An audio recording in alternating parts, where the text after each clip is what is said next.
Good evening. My name is Jade Thorne and I'm a director of the Portrush Heritage Group. Welcome all, whether you're watching from here, near or far, and thank you all for your attendance. We would appreciate it if our Zoom audience could please leave their cameras off and their sound muted for the duration. We're delighted to have you all with us this evening and thank you all very much for your support. I would like to extend a very special welcome to our speakers, Grace McAlister and Dr Robin Ruddock. So, Grace McAlister is a project officer with Causeway Coast and Glens Heritage Trust. She graduated from Queen's University with a BSc in Archaeology and Paleoecology in 2009 and is currently undertaking a PhD. Passionate about bringing heritage and archaeology to a wider audience, Grace connects the sites and the people of the Binevenagh through a variety of projects. She grew up in North Antrim and loves hill walking, a swim at Dunseverick, anything craft related and baking and eating cakes. Grace's talk is about the work that she and a dedicated group of volunteers are undertaking, mapping monuments and exploring Ordnance Survey heritage in the Binevenagh area. Thank you, Grace.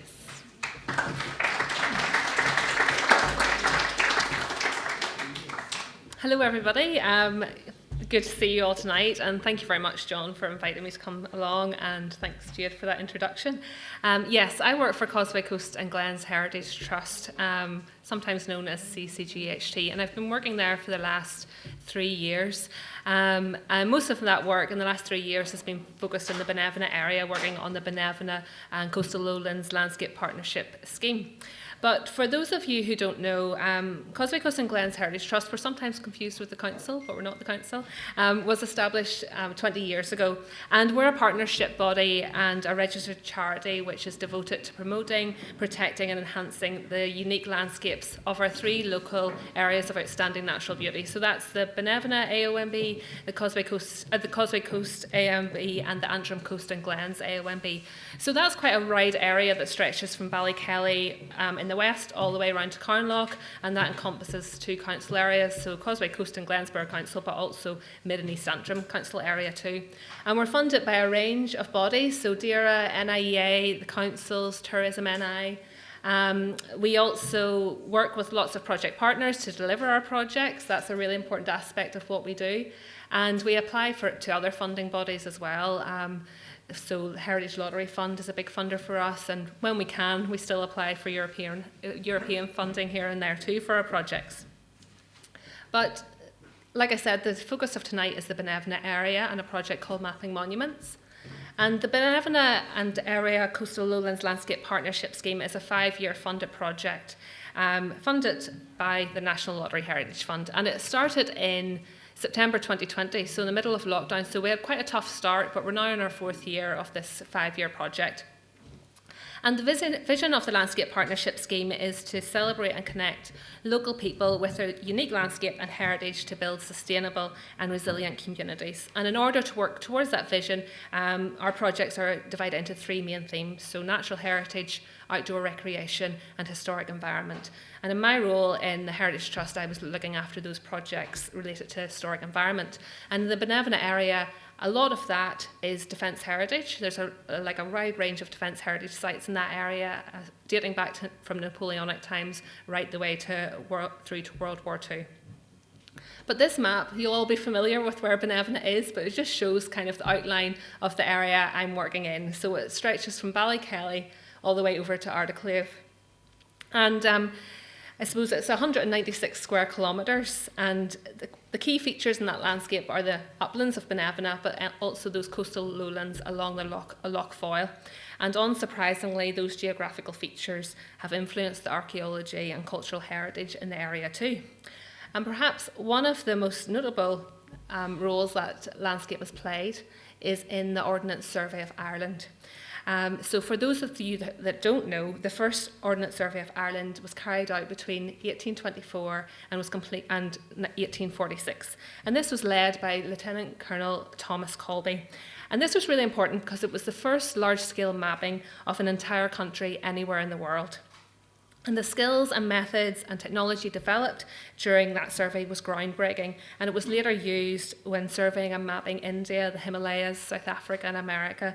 So really the Binevenagh area and the island of Ireland as a whole was at the forefront of groundbreaking cartographic advances at that time.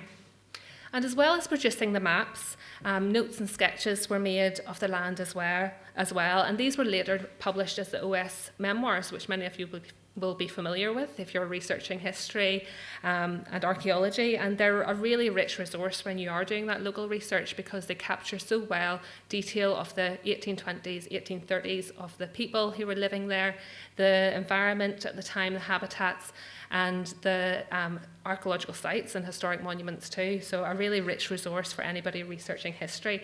And actually, that was a kind of added extra that they did during the Ordnance Survey of Ireland. So it was originally supposed to be to create maps so that to get an idea of the size of the land, the value of the land, so that they could tax it more efficiently.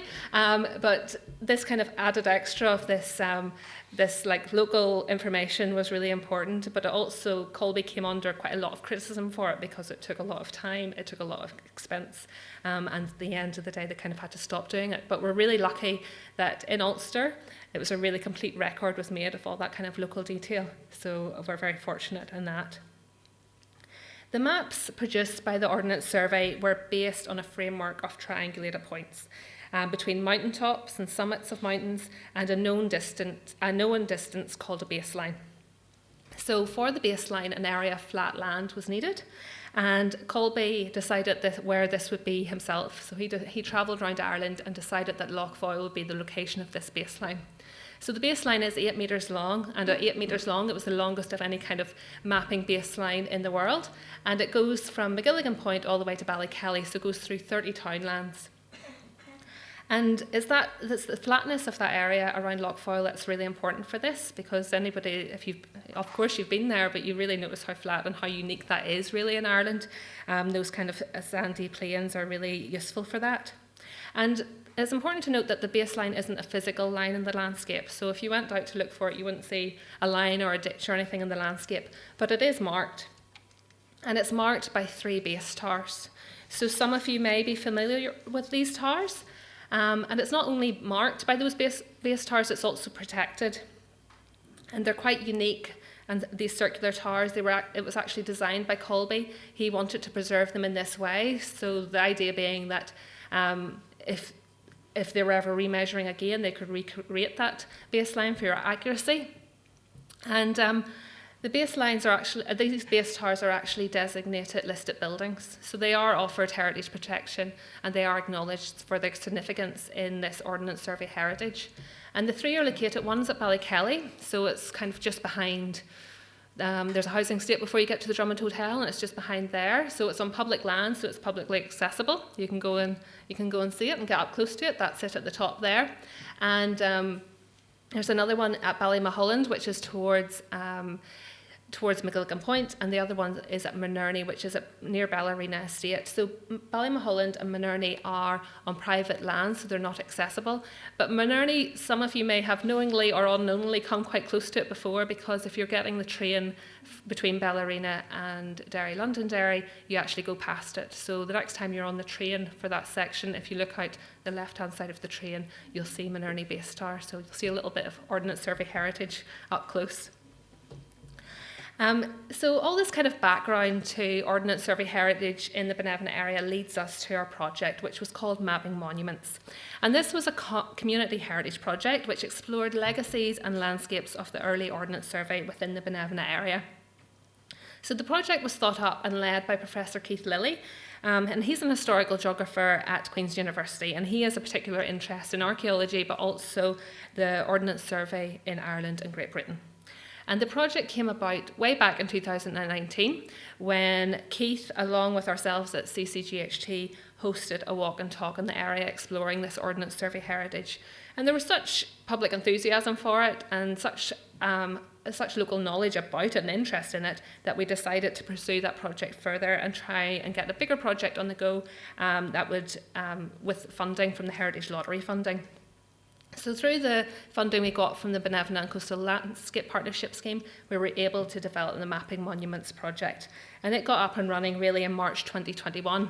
And it just started out with an online talk that Keith gave, and I think we had 102 people at that talk about Ordnance Survey heritage in the Binevenagh area. I think those numbers were boosted a wee bit by lockdowns and people wanting that kind of engagement. But off the back of that, we were able to present the project plans and able to put a call out for volunteers to be involved in the research and in the field work to do with the project. So we got a group of about 20 volunteers recruited. And then by late 2021, we were able to start workshops and field days. And initially those were online, but then we were able to move to the in-person workshops. And the reason why we wanted to do this now is, like I said at the start, the Ordnance Survey, Colby kind of started this work in 1824, and of course this is now 2024, so it's the bicentenary of that work. It's quite a movable feast in terms of bicentenary, because the survey wasn't finished to 1846, so we could be celebrating it for the next 20 years if we wanted to.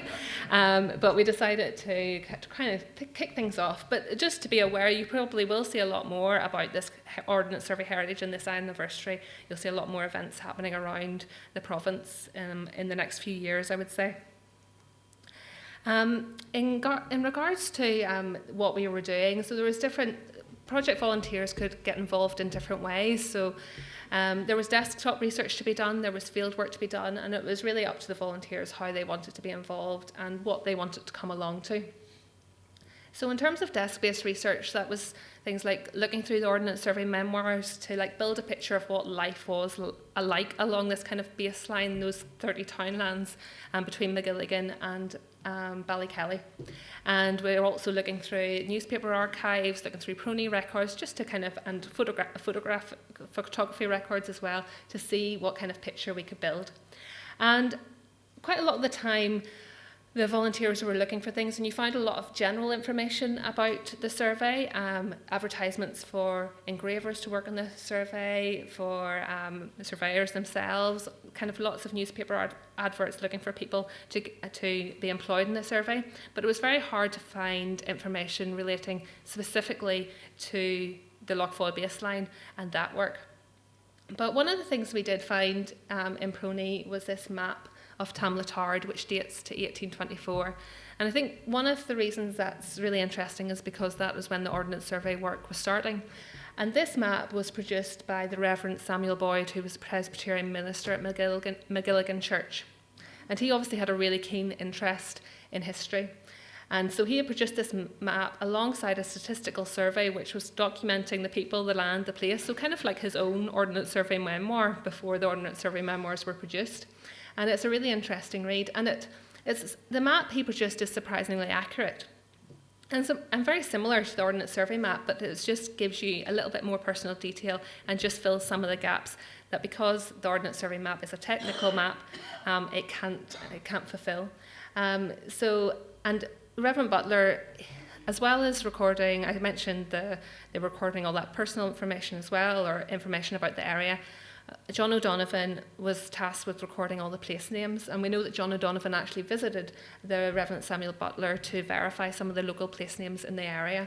So that's just an example of some of the local information we were coming across, and just another insight into kind of the more local history of this area where the Lochfoyle baseline was, where the Ordnance Survey baseline was.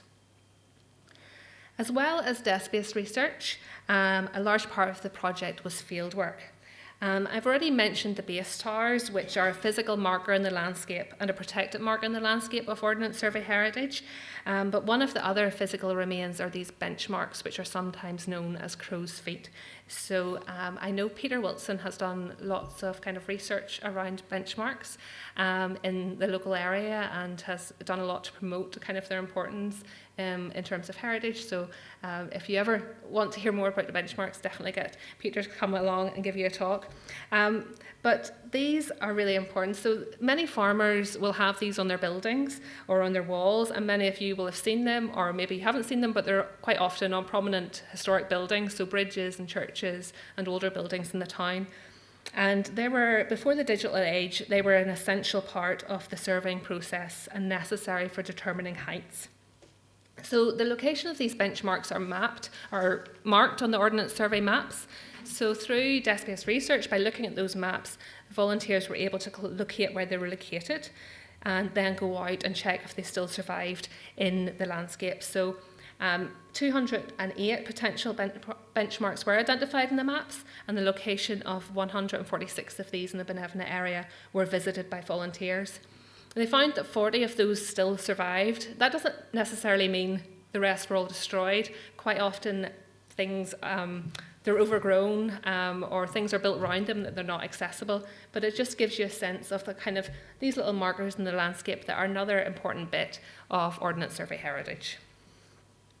One of the other things the group was keen to find was the location of where the surveyors themselves were camped when they were measuring the baseline.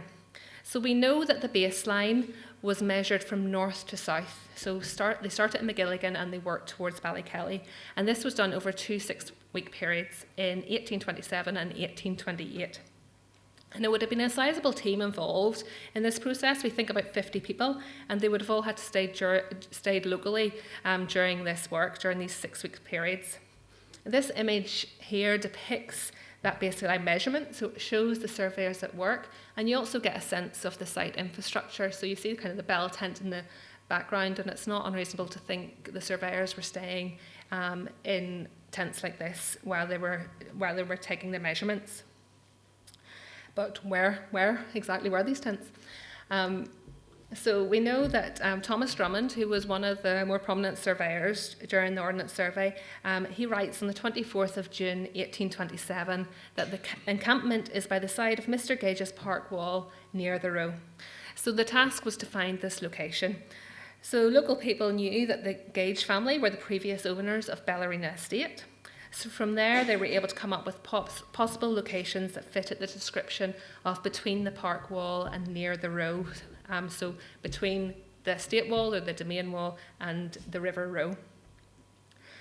So they were able to narrow it down to about 3 fields that kind of fitted this bill.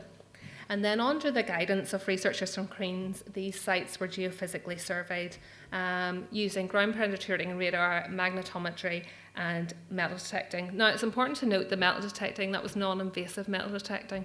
So it meant that we scanned the area but we didn't actually dig anything out of the ground, because when you're intentionally looking for archaeology with a metal detector, you actually have to have a license for it. So that's something we had to get. And also, if we were digging things out of the ground, that also added the need to conserve anything we found. So it was just a kind of precaution we took. So we're really looking for concentrations of activity when we were doing this. And we did establish concentrations of activity, but it wasn't really conclusive. So we were able to see hotspots of where activity was, near the park wall and things like that. But the problem when you're using non-invasive techniques is trying to date the activity. When you're not digging something out of the ground, it's hard to tell what age it is sometimes. And so these concentrations, we couldn't be sure if they were from the Ordnance Survey or whether they were from later activity, whether that be later farming, or also we know that the US Army were stationed at Ballerina Estate too, just a few fields away. So it was inconclusive, but it's maybe something we can explore in the future through an archaeological excavation. The things we would be looking for are things like if tents were pitched, you'd expect areas of hard standing, maybe drainage gullies, post holes, things like that. And that was things we were hoping to find. But it was a really good process in learning, and the volunteers learning how we could potentially identify these sites and the process and methodology you have to go through. And with my background being in archaeology, I'm familiar with how often you're stood in an empty field as opposed to one teeming with artefacts quite often. As well as the field work, we also did a few field trips. So one very wet day, we travelled to Phoenix Park in Dublin, and we got a tour and a visit of the Ordnance Survey headquarters there. And it was really interesting to see the place where all of this work began, but also to hear how an organisation like that operates in the 21st century. We got a chance to see some of the survey equipment up close. So down at the bottom corner there, that's a Colby's bar. So that's the type of bar they were using to actually measure the baseline, which allowed for heat compensation and everything like that. And also upstairs we were able to see kind of the archive room where all those original sketches and notes that were made during the Ordnance Survey were stored. As well as looking for one of the campsites at Ballerina that was associated with the baseline measurement, some of the group also hiked Sleevesnacht in Inishowen in County Donegal. And this was one of the summit stations that was used. They were trying to measure the distance between Sleevesnacht and Knocklade and Sleevesnacht and Divis, all those miles away. So they were camped up there for about a month in 1825 trying to take this measurement. And yes, I see some of you shivering there. And we know Thomas Drummond, again, one of the surveyors, he was stationed at Sleevesnacht at that time in autumn 1825. He writes 2 letters to his mother at that time, and he's saying about how poor the visibility is, how bad the weather is, and how poor the conditions is. But he also makes reference to the camp itself and to some of the buildings in the camp. So he references the lamp tent, which presumably was for the limelight that we're using to take the measurements or to see the summits. And also the cooking house. You can see in the bottom left-hand corner here, that's the summit of Sleevesnacht, and you can see kind of the 5 circled points. So one of those is the summit itself, but the other ones are buildings surrounding the summit, or on the one side of the summit. So there's 3 kind of square buildings and 2 circular buildings. And these are all dry stone walling, but when we were investigating, and I know some of the group had already done a recce of this, so had got a good idea of what was there, but when we went up, we were able to identify where there was fireplace here at the bottom corner. There was also where door lintels still survived, so really substantial dry stone structures that we think were dating from the 1820s, which is really incredible. And there are comparators to this. So in Scotland and Wales, similar structures have been identified. The difference there is that they are designated and recognised as archaeological sites and of historic importance, whereas this site, there's no designation for that, no recognition of that to date. But it was really interesting to see just how well it survived and how structures like that can be easily misidentified as to do with agriculture, to do with sheepfolds, or to do with even shelters for people out walking and things like that. And the other interesting aspect that day, we had beautiful weather that day. We hiked up Sleevesnacht, nothing like the weather Thomas Drummond experienced in 1825. So we can see we're at the top and we're all in our bare sleeves because we're above the cloud and we're all nice and toasty. And the lady in the middle here is Vary, who acted as our artist in residence throughout the project, Vary Sutherland. And she encouraged us to get creative and started to sketch the landscape looking over to Lochfoyle towards Binevenagh to try and get a sense of what the landscape was and a sense of what the surveyors were doing when they were up there too, and the sketches they would have made. Okay. So then coming on to the outputs of the project. So we have various different outputs, and one of them was a conference we held back in Ballykelly in November. And this was opened, we were lucky enough to get Joe Mahan, who I know who spoke to you very recently. He came and opened our conference for us, and he reflected on John O'Donovan, who was the man who recorded all the local place names. He reflected on how John O'Donovan has actually influenced his career and the inspiration he takes from the work he did during the Ordnance Survey and how he puts that into his work today. And during the conference, we had a mix of speakers. So some people who have been working on the project spoke about their involvement in the project and research they had been doing on their own as well, or where their interests lie before they even got involved in the project. We also had academics and artists speaking, and it was a real range of kind of the background to how the Ordnance Survey came about, all the way through to the legacy the Ordnance Survey has left today, even in the works of Brian Friel and things like that. So a really great day and really well attended. I think we had over 100 people there for the full day, and then we had a field trip the next day looking at some of the sites around about and visiting the base towers and things like that. So a fantastic day.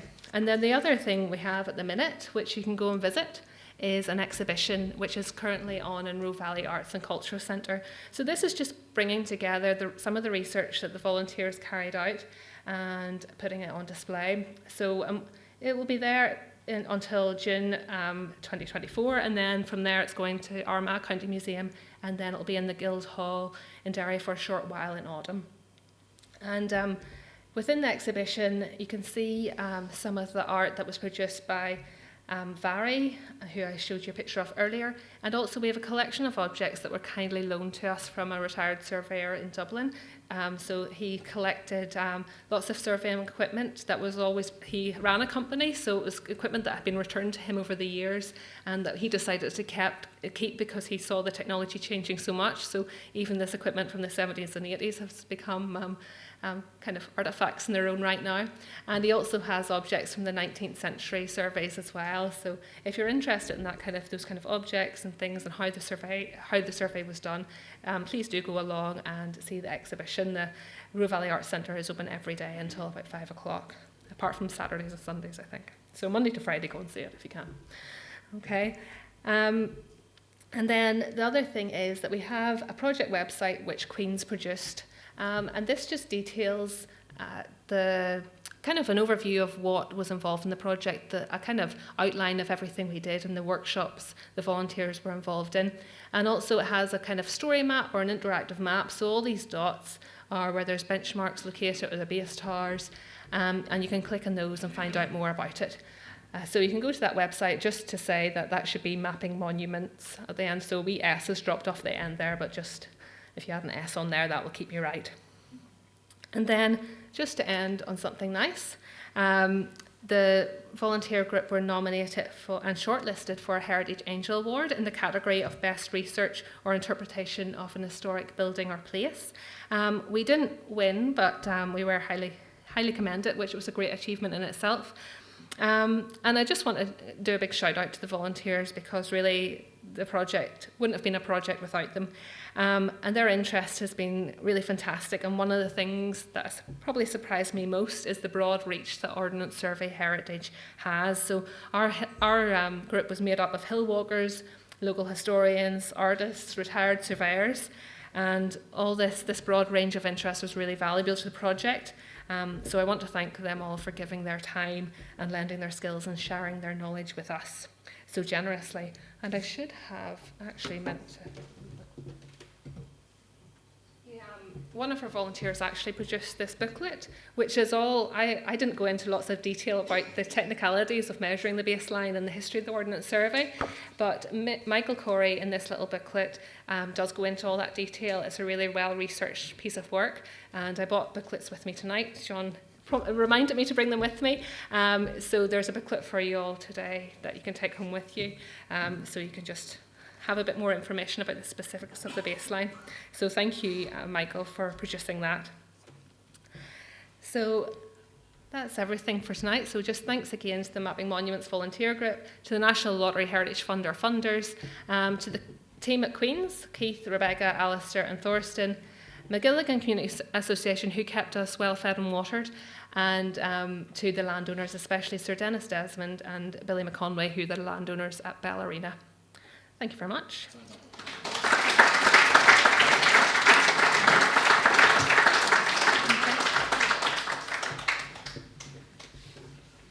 Excellent, thank you so much, Grace. Surveying has certainly come a long way since the 1820s. It's phenomenal. Our second speaker this evening is Dr Robin Ruddock, and he's a member of the Heritage Group. We had the pleasure of hearing about Robin's passion for our marine heritage at our Heritage Evening in January in 2015. At that time, we heard about the Colmciln voyage, where Robin was the skipper, and also our links to Dalriada, traditional yawls and druntimes. In 2016, Robin was awarded an honorary doctorate by Ulster University Coleraine for his work as an environmental conservationist, maritime historian, kayaker and yachtsman. Dr Ruddock's talk will cover the role of the Curragh throughout history in this part of Ireland. He will also talk about other crafts used at this time, including the broider boat, as well as the craft surveyed by Sir Thomas Phillips on the Bann at the time of the plantation. Thank you, Dr Ruddock.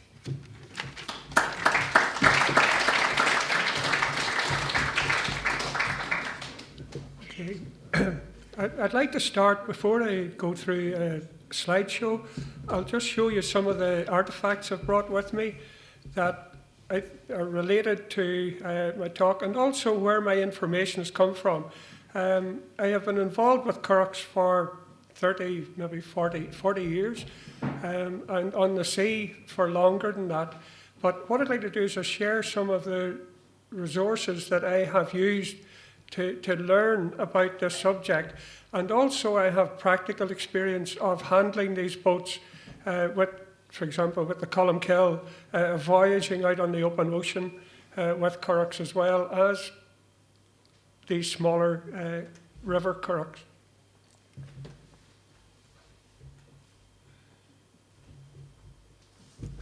Because some of these characters I have got to know through research, through helping them, and they also helping me, what I want to do quickly is just introduce you to this character, Richard McCulloch.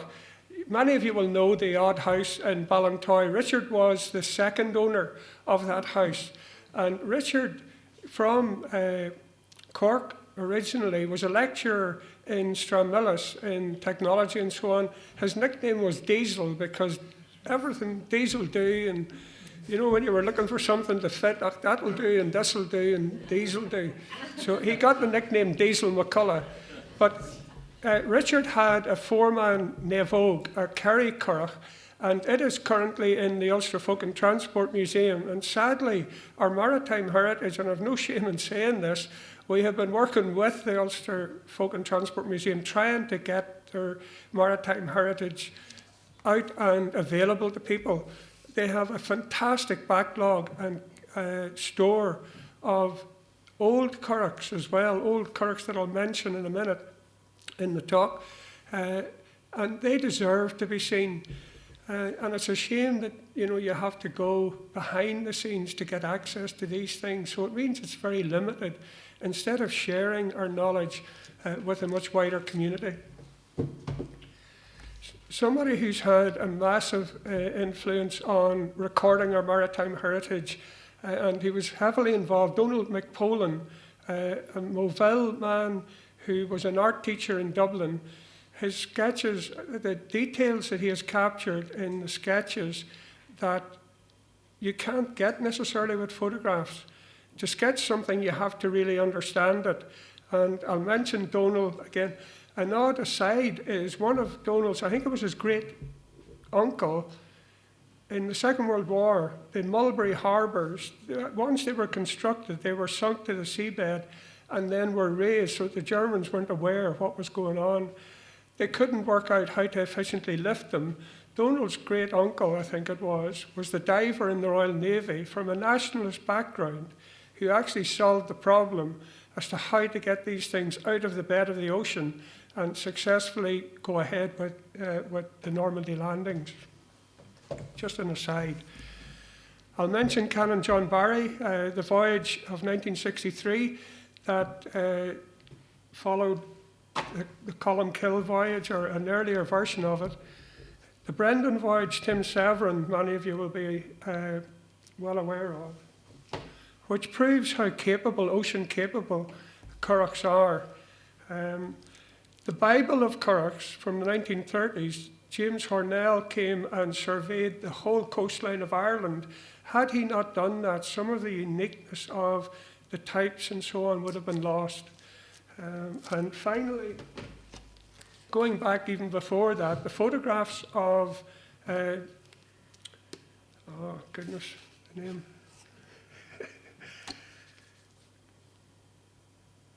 Anyway, I'll come back there. I'm sorry, just because I'm in front of people who know me, all right, I'm actually quite nervous tonight, which is unusual for me. But anyway, that collection of photographs, the details, again, I'll bring up one or two of his pictures in that, okay, and you'll see those.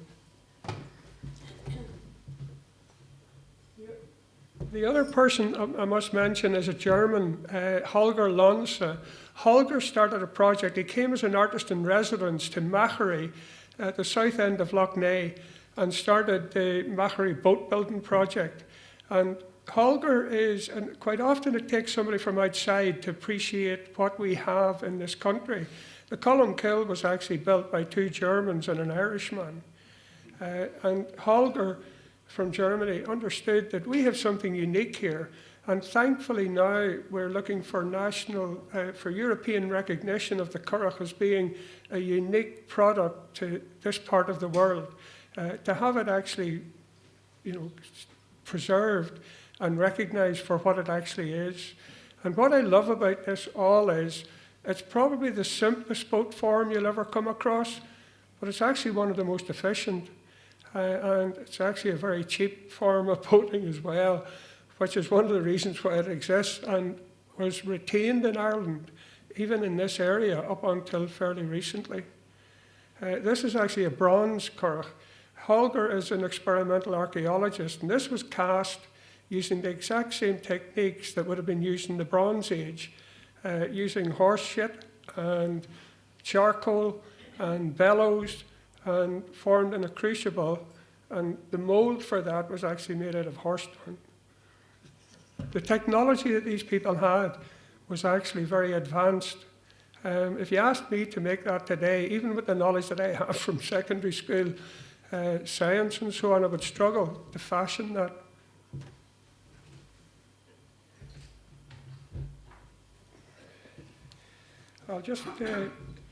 These are the tools that were necessary for the construction of this vessel.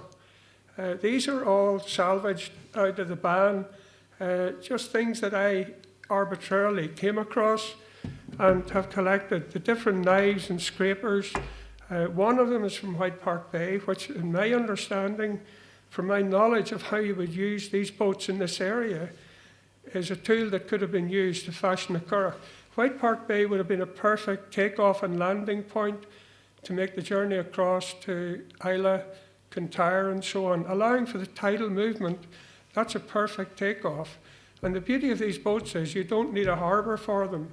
They can operate off a beach, off a rocky shoreline, and with the minimum of tools to go to a forest or a riverbank, you could fashion a boat like this very simply. You need one animal skin. This is made out of a single ox hide, which has been tanned, and they would have known from the earliest times how to preserve leather. Rawhide is possible. The same year we did the Columkill voyage in 1997, a rawhide currach was fashioned in Ballycastle by a group from England of experimental archaeologists, and they made the journey across to the museum on Kintyre. What I'll show you is you need two tools to make a currach. You need a blade that has a curved shape to it so that you can scrape, and you need a knife so that you can make a thong out of a hide, so that you have something to lash together. And I'll introduce you to a friend of mine who lives down in the Boyne, who uses these tools to make these types of boats, and he uses nothing else, because he finds that a flint knife is actually more efficient than a metal knife when it comes to working with hides and rawhide. He found that to bore a hole, a shattered thigh bone of a gannet is more efficient than a modern metal awl. When you think of it, it's hollow. When you shatter it, if you break it in one way, it won't work. But if you shatter the bone, it actually keeps a sharpness that you can't get with a metal tool.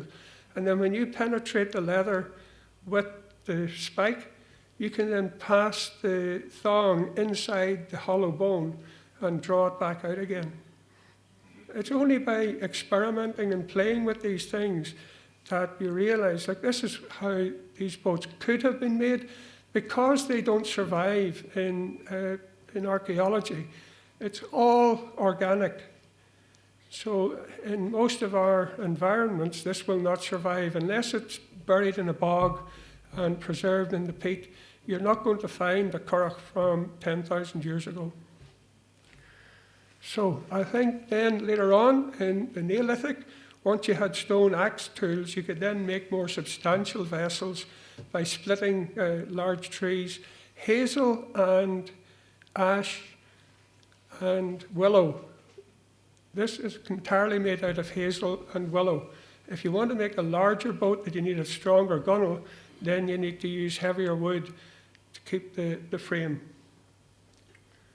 Okay.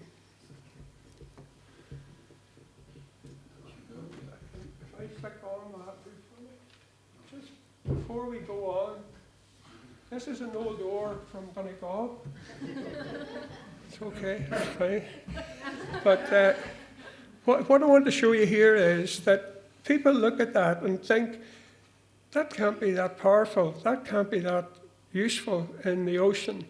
I can vouch for the fact that a long, narrow blade like that is not just in that fashion because they couldn't make wider blades. These guys, the people who made, had all the knowledge to add bits of timber on and make that longer and wider. But this actually works more efficiently as a sea oar. If you want to operate in the ocean, you get as much leverage.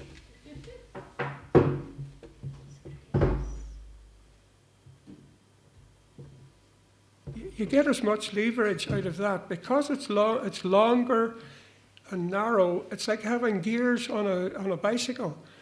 If you have one blade that's a short handle and a big wide blade on it, you're stuck in one gear. With this, you can put the tip of the paddle or the blade in and you get a little bit of purchase. If you want more purchase, you can extend, put more of the blade into the water. And it's exactly the same way that an Inuit paddle operates. And this is one of the most efficient means of propelling yourself in a kayak. And I'll go in a minute to the links between kayaks and currachs are actually entirely together in the fashion that they're made. And that's it doesn't surprise me because in this northern hemisphere, similar cultures came up with similar solutions to the same problems. They needed to make a living off the water. The Currach men in the west coast of Europe, and we're talking down into Spain, Portugal, all the way up into the Outer Hebrides and across into the Viking areas. Skin boats were in use in Scandinavia before wooden boats.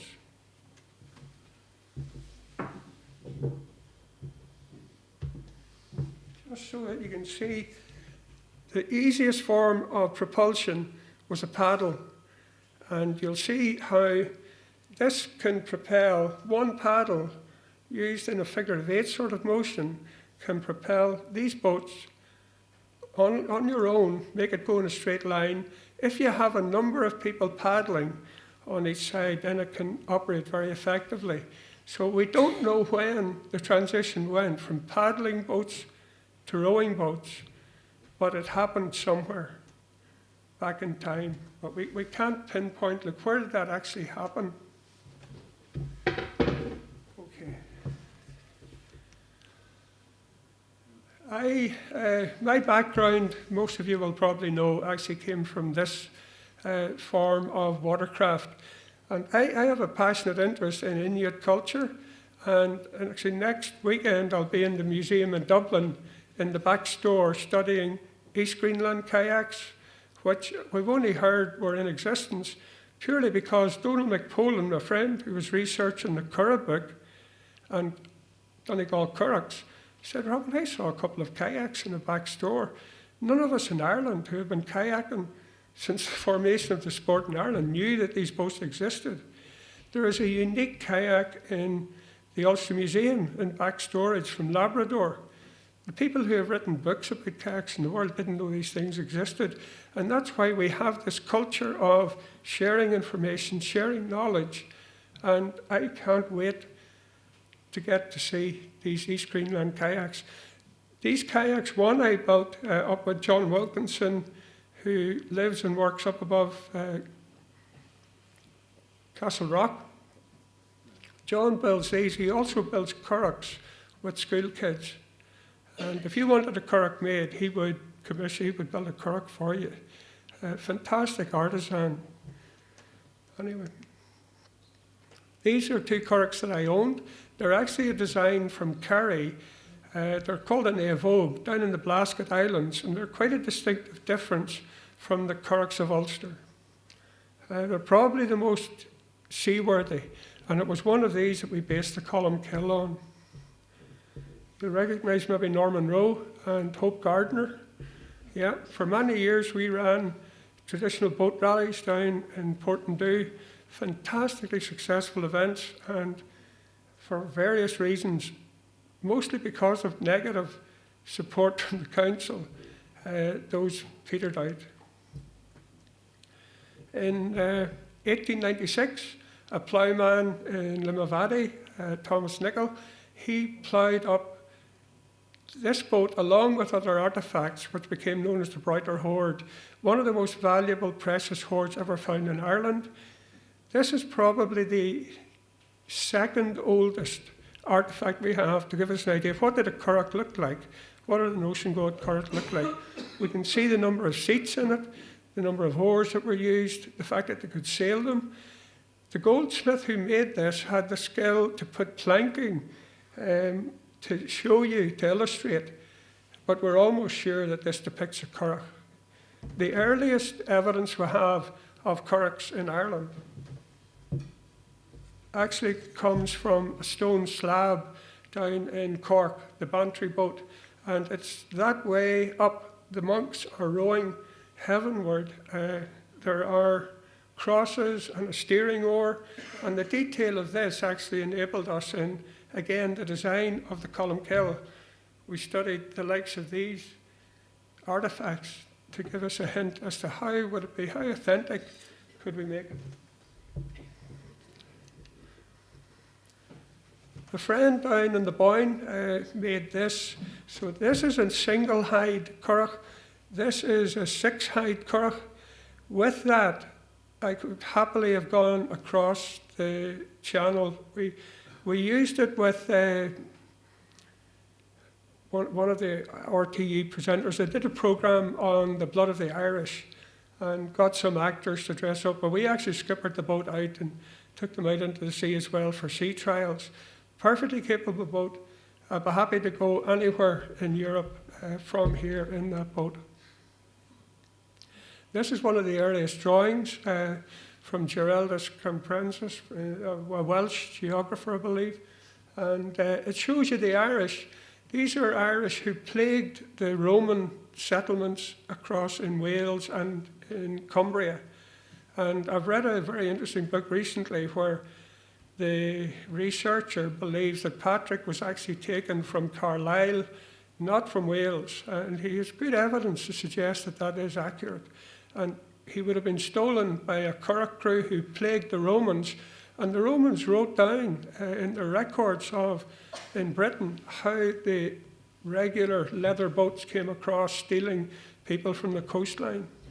So it wasn't just the Vikings who were slaving. The Irish were slaving from Cumbria and from Wales and from Cornwall way back before the Vikings.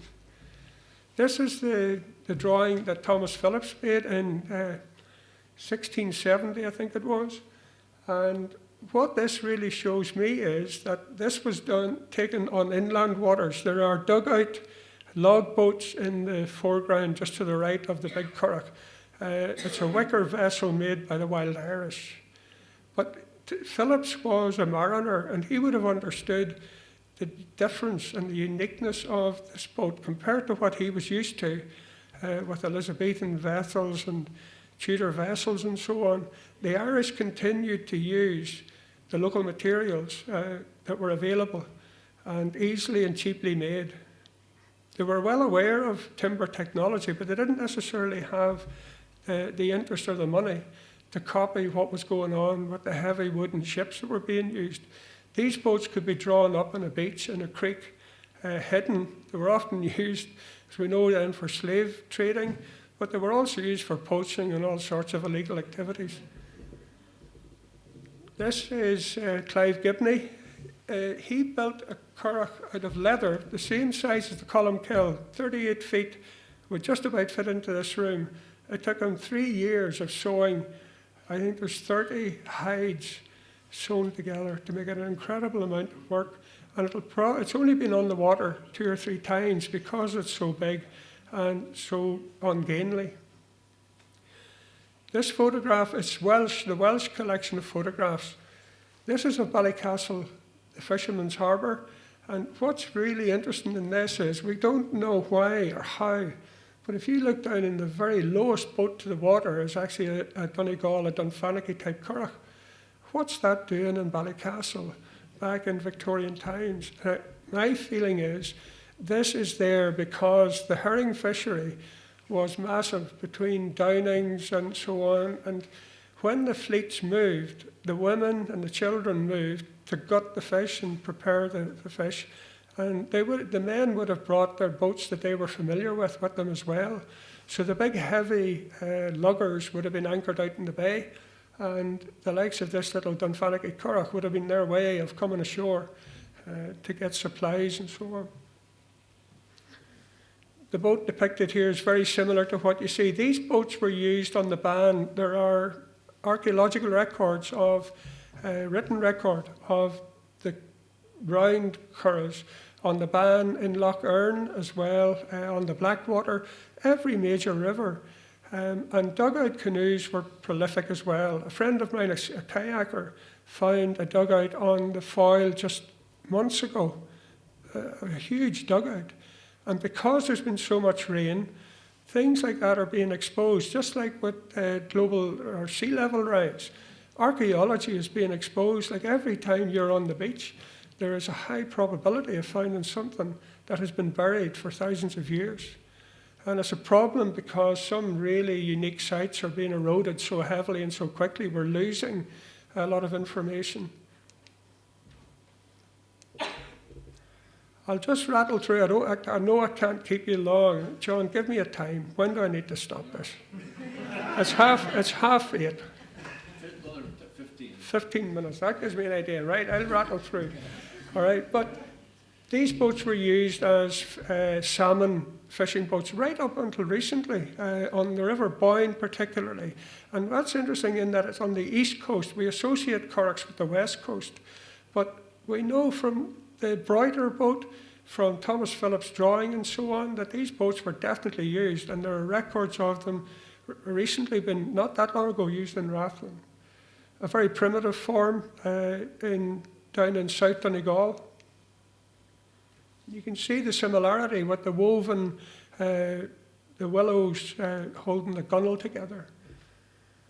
And that's a full-size paddle currach, again built entirely out of hazel rods and so on. Then later on, when timber laths became available, then they could be used instead of. The hazel doesn't last that long. Woodworm will get into hazel very quickly. These leather currachs, the skin was kept for maybe 30 or 40 years. If you kept lanolin and grease on the leather, you could keep the leather alive. But that skin, a bit like the axe or the brush, that had 10 shafts and 5 heads, but the skin would last for years. But a new frame could be made every 2 or 3 years, depending on how heavily used it was. Two main types of currach used up in Donegal. There's the rowing currach and the paddle currach. And the wee one with the round bow on it is the wee paddle currach. And these were used out in Oe Island in Ashura. Not that long ago, about 10 years ago, I met a man with his wife, and he was paddling out. They were going out to collect seaweed out on in Ashura. So these boats are still in use. The fishermen will use currachs as well to get out to their bigger boats. This man is Jim Boyd from Carrickfinn up in Donegal. He is still alive, and he was the builder of the Currach for 1963 that Wallace Clark got built, and Richard McCulloch was heavily involved in as well. That boat was in the museum in Derry, the Harbour Museum, for a long time. They've closed that. There's talk of a maritime museum for Derry. I pray that it happens. This boat is in storage. It deserves to be. It deserves to happen. There's a huge maritime heritage up in Derry with the U-boat connections and all those things. It's just massive emigration, the whole works. The Brendan voyage, which was leather covered, and made the voyage across to Newfoundland over 2 seasons. And then the voyage we did across to Iona. The Columkill Currach started, I would call it an expedition currach. There's a lad wrote a book about the boats up in Scotland, and he included the Columkill in that book because he said, these boats must have been trading and communicating. And I believe that the first settlers coming in here most likely did come in boats not quite of that size, maybe similar to the one that I started with, the six-hide Curragh. That's easily capable of bringing your family here to settle in this area, to go back, to bring animals across, to communicate safely. But it's an expedition Curragh. There's now one in Belfast that is slightly smaller. It's about 30 feet, 32 feet. And there's also one in Lough Erne. And those boats have got thousands of people out on the water. The Columkill, you'll have heard with John Logan and so on. It has circumnavigated Ireland with Ivor Neil as skipper. It has been all the way down to Vigo in Spain. And that just shows you how capable it is. But other communities have got involved, and what those boats have done is enabled people who don't have either the money or the knowledge to get involved in seamanship and community involvement and international connections. So we have actually rebuilt the connections into Galicia and into Brittany and up into Scotland, and we have connections in Norway as well. And that has all happened through these simple boats. I think I will leave it there, all right, because I fear there are people starting to sleep, and I'm not going to keep going. No, but listen, thank you.